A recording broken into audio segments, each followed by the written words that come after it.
Қарақалпақ тілі жасалма интеллектке қосылды. ChatGPT, басқа да жасалма интеллектілер рауажанып бара тұрған бүгінгі күнде қарақалпақ тілі де осындай ақылы системаларға қашан қосылар екен деген сұрау кімді болса да ойландырғаны сөзсіз. Қуанышлы жаңалық.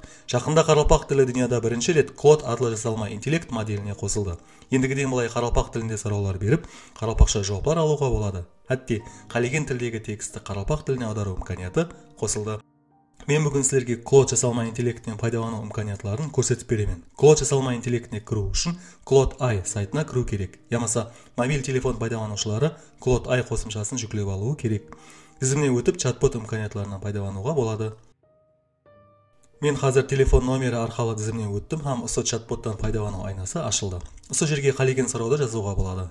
Менің компьютерімде қарақалпақ харіптері Wordта орнатылғанлығы үшін дәслеп сұрауымды Wordқа жазып аламын. Яғни маған Tesla компаниясы хақында мағлұмат керек деп жаздым.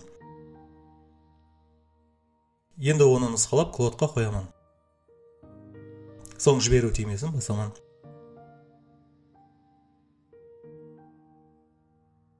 Көріп тұрғаныңыздай Claude менің сұрауыма қарақалпақ тілінде әрқайын жауап жазып жатыр.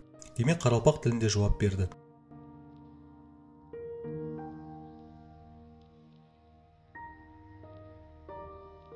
Енді кейінгі сұрауды жазамын. Тесланың электромобильдері туралы айтып берін.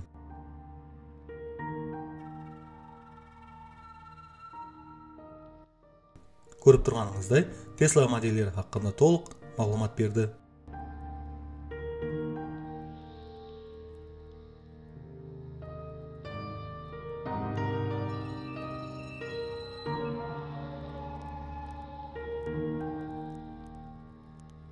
Енді кейінгі сұрауды программаластыру тарауы бойынша беремін. Маған Python программаластыру тілі хақында мағлұмат керек.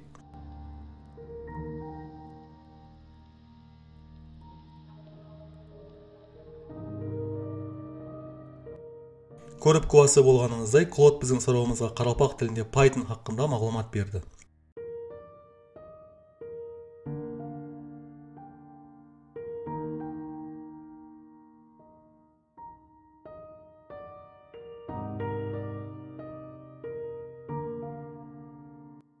Енді осыны және де өз бетінше үйренушілер үшін толықтырамын. Маған Python программаластыру тілі структурасы, кіргізу, шығару амелдері темасында лекция текстін жазып бер.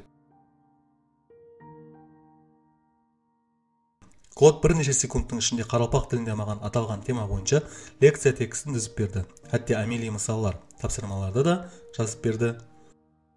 Бұл тек қана таңқаларлық. Басқаша тарифлеу мүмкін емес.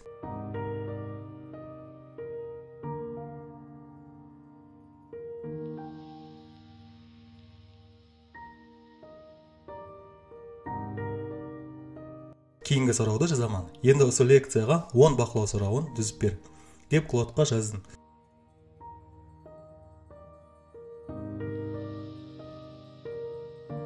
Claude әдеттегідей маған жоғарыдағы тема бойынша 10 бақылау сұрауын оның жауабын да жазып берді.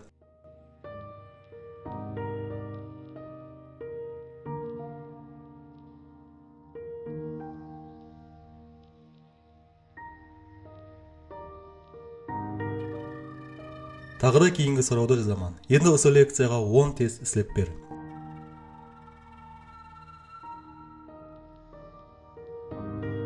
Міне көріп тұрғаныңыздай, Claude маған осы лекция темасы бойынша 10 тест жұмысын істеп берді. Егер сіз текстті әртүрлі мақсатлерде пайдалансаңыз, оны қайта көріп шығып, редакторлау мақсатке муафиқ. Айрым сөздерде қателік кетуі мүмкін. Ол барлық жасалма интеллектке тән құбылыс.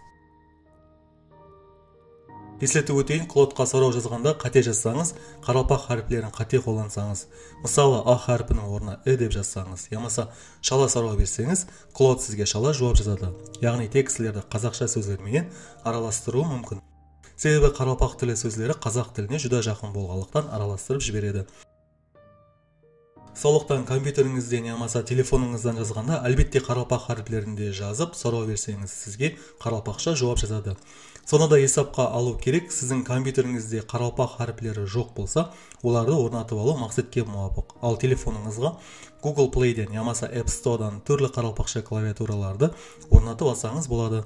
Мысалы, Microsoft SwiftKey деп жазып, осы қарақалпақша клавиатураны орнатып алсаңыз, чатбот имканиятынан толық пайдалана аласыз.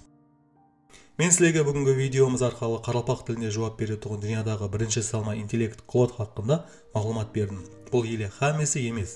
Кейінгі видеомызда өзбекше, орысша, инглишше, ямаса басқа тілдердегі тексті қаралпақ тіліне аударушы жасалма интеллектлер хақында мағлұмат беремін. Кейінгі видеомызда сізге жүдә пайдалы болады. Айтпақшы, видеоны достарыңызға жіберіп қоюды ұмытпаң, әлбетте лайк басып, қолдап отырың.